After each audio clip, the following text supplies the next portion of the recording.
So today we celebrate that 90th anniversary of one of the most significant pieces of legislation ever signed into law, the Social Security Act of 1935, and we're going to make it stronger, bigger and better. And to protect our benefits, we've already kicked nearly 275,000 illegal aliens off of the Social Security system. These are people, many of them have already left the country, and yet we were sending them checks all the time. And 275,000, and that number is now even larger than that, Frank. It's an unbelievable job. And what that's doing is making the system strong. It's making it strong. Biden never kicked anybody off. Everybody joined. And we're carrying out historic deportations to remove many more illegals committing Social Security fraud. It's the Social Security fraud that was taking place at levels that nobody's ever seen. We cleared 12.4 million names listed in the Social Security database over 120 years of age. Think of that. So we had 12.4 million names where they were over 120 years old. Is that right? That's a hell of a statement. I have a feeling, Dan, that's not really really didn't happen, did it? So you have 12.4 million names listed in the Social Security database that were over 120 years of age, meaning you were breaking records, because I've never heard of anybody at 125. There were nearly 135,000 people listed who were over 160 years old, and in some cases getting payments. So somebody's getting those payments, and we're after that. We're also fighting the menace of inflation to make life more affordable for American seniors, and we've ended Biden's inflation nightmare. So we had the worst inflation in the history of our country, and now our inflation is down to a perfect number, a beautiful number, hardly any at all. And yet our country is taking in tens of billions of dollars and trillions of dollars, actually trillions of dollars in tariffs. You know all about it. It's been amazing. They say, why are we taking in so much money? Last week they found $29 billion and they couldn't figure out where it came from. I said, check the tariff shelf. And they said, how did you know that's where it came from? We're taking in billions and even trillions of dollars in tariffs, paid by other countries who, frankly, were taking advantage of us for many, many years. And they were doing that to us, but our people didn't know it. We didn't have smart business people.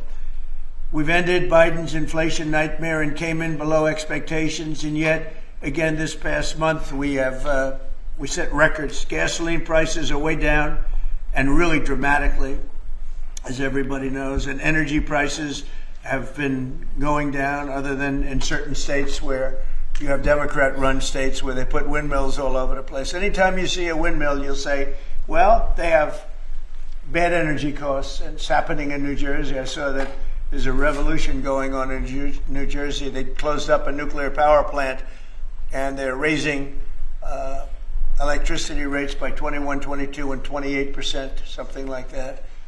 And you're going to have a new governor in New Jersey. I'll tell you what, you have a good man running in the Republican Party. He'll get him down. But the reality is, people talking about 72 beneficiaries. I talk about over 300 million Americans with a Social Security number that we must protect through the system. And when you look at what we talk about in eliminating Social Security numbers that were live in the system, they could carry fraud through the whole system. So the first thing was root out fraud, waste, and abuse. But while doing it, the best way to be more efficient is provide more accurate payments and better service. And you heard the numbers. I think the most staggering number is that we had a website that was down 29 hours. This will be a digital-first agency, and we are building my SSA accounts. That's the digital account. And we have a bold goal of 200 million Americans to have a digital SSA account by the end of next year. It will happen. Social Security, please. First and foremost, this was a major campaign promise that you had 2023. It was one of the first Agenda 47s that you put out. It was titled, "We Must Protect Medicare and Social Security." Why was this important for both of you to get done, and given the fact that it'll impact millions of lives? Well, it was very important to me because I knew how Social Security, I've been hearing about it for years, long before I came to office, that it was really going to die very shortly. And I had to put somebody outstanding in, and I was talking to him on a business sense once, and I said, "This guy's amazing." And he said, "I'd love to help you with Social Security because it's sort of what he does. He takes troubled entities and turns them around." And he did some of the biggest messes in the world, and Social Security in a certain way, I guess, you reported it all the time. In 4 or 5 years, it's going to go bust, but not anymore. It's not. And he's got it turned around so well. The proclamation helps. All of the things we've done help. And he's finding such tremendous fraud where we have illegal aliens. We have people that don't even exist on Social Security now. They don't exist. And what it does, it makes it totally secure and powerful for the people that are on it and need it. And we're very proud of the job he's done, one of the best. Democrats like Bernie Sanders and Elizabeth Warren continue to peddle the lie and the claim that you're trying to cut Social Security, despite your repeated promises to protect it. Why do you think they keep pushing this misinformation and literally terrorizing the elderly in America that sadly keep watching the very misleading mainstream media? I love your question. I should have called you almost first, but I love his questions also, always. But it's such a good question. It's so vicious what they do. Elizabeth Warren said she was an Indian. We call her Pocahontas. She's a liar. She lied her whole career. Based on the fact that she was an Indian, she was able to get into certain colleges, get certain jobs, get into certain universities to work there. She's a liar and a mean person. She's a nut job. I watched her the other night. She's all hopped up endorsing a communist in New York City. And she was all excited and jumping up and down. She's got to take a drug test. She really does. She's got to take a drug test. There's no way somebody can act that way and be normal. What she's done to our financial institutions, she destroys people. You know that you had a lot of great banks in the Midwest and banks that loaned to farmers and others, and they went out of business. She put them out of business. Stone cold mean. Banks that were open 150 years, family banks that supplied the farmers and manufacturers and others, and she put them out of business. She's a mean, horrible human being. Are you prepared to offer Vladimir Putin access to rare minerals to incentivize him to end the war? We're going to see what happens with our meeting. We have a big meeting. It's going to be, I think, very important for Russia, and it's going to be very important for us, and important for us only in that we're going to save a lot of lives. Look, we have, we're not paying any money, as you know, to Ukraine. We're supplying equipment, and we're being paid 100% plus for that equipment by NATO. And I got NATO up from 2% to 5% of GDP. They now have billions of dollars. NATO is a very rich group of countries, and we make the best military equipment anywhere in the world by far, and they're buying our equipment, and they're paying 100% for the equipment, 100%. In fact, they owe us about $2 billion now. They're going to send a check. Another one was sent recently for $1 billion. So we're not spending any money anymore. Biden gave them $350 billion, got nothing for it. And if you look, and by the way, we also signed a rare earth deal where we get, years of rare earth to get our money back, the money we spent. But what I'm really doing this for is to save thousands of soldiers a week. We have a meeting with President Putin tomorrow. I think it's going to be a good meeting, but the more important meeting will be the second meeting that we're having. We're going to have a meeting with President Putin, President Zelensky, myself, and maybe we'll bring some of the European leaders along, maybe not. I don't know that it's going to be very important. We're going to see what happens. And I think President Putin will make peace. I think President Zelensky will make peace. We'll see if they can get along. And if they can, it'll be great. I've solved 6 wars in the last 6 months, a little more than 6 months now, and I'm very proud of it. I thought the easiest one would be this one. It's actually the most difficult. We had one war raging, as you know, for 37 years. One in the Congo with Rwanda was raging for 31 years. We solved 6 of them, made peace, not just solved them, we made peace. If you look at Pakistan and India, that was planes were being knocked out of the air. 6 or 7 planes came down. They were ready to go. Maybe nuclear, we solved that. I thought this would be maybe an easier one. It never made sense, this war. It would have never happened when I was president. If I were president, this war would have never happened. But millions of people have been killed.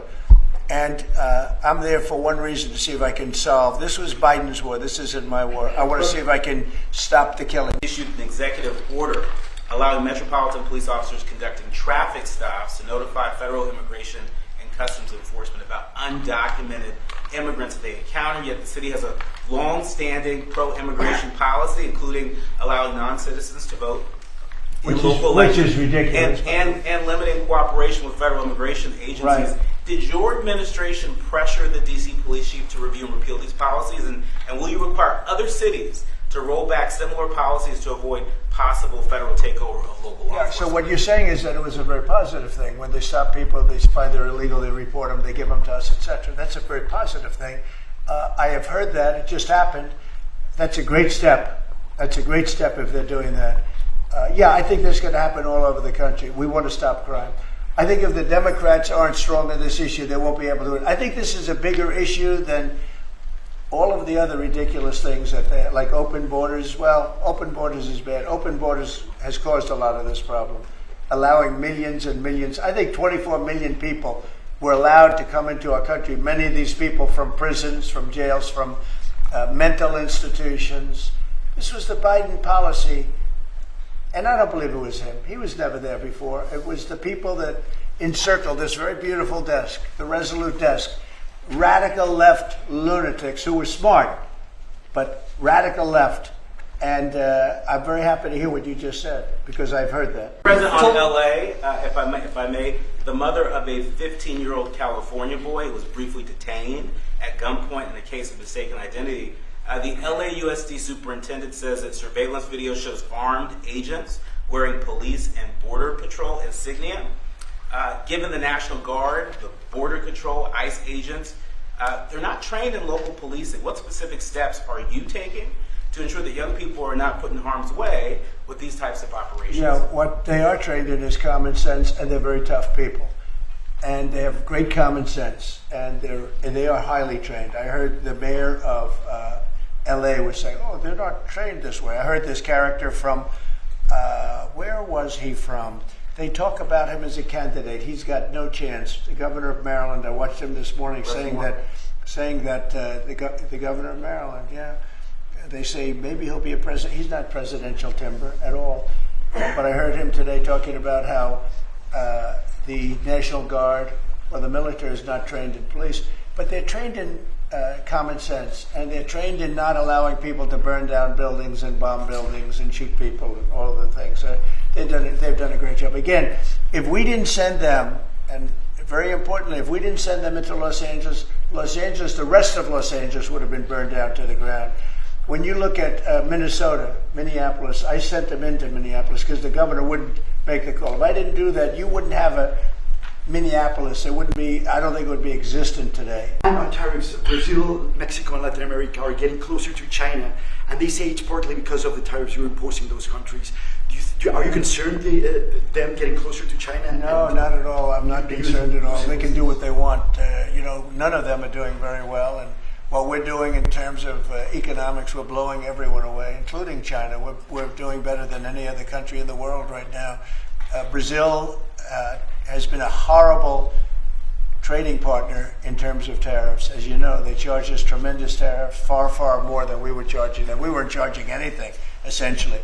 And Brazil has some very bad laws happening where they took a president and they put him in jail, or they're trying to jail him. And I happen to know the man, and I will tell you, I'm pretty good at people. I think he's an honest man. I think what they've done, this is this is really a political execution that they're trying to do with Bolsonaro.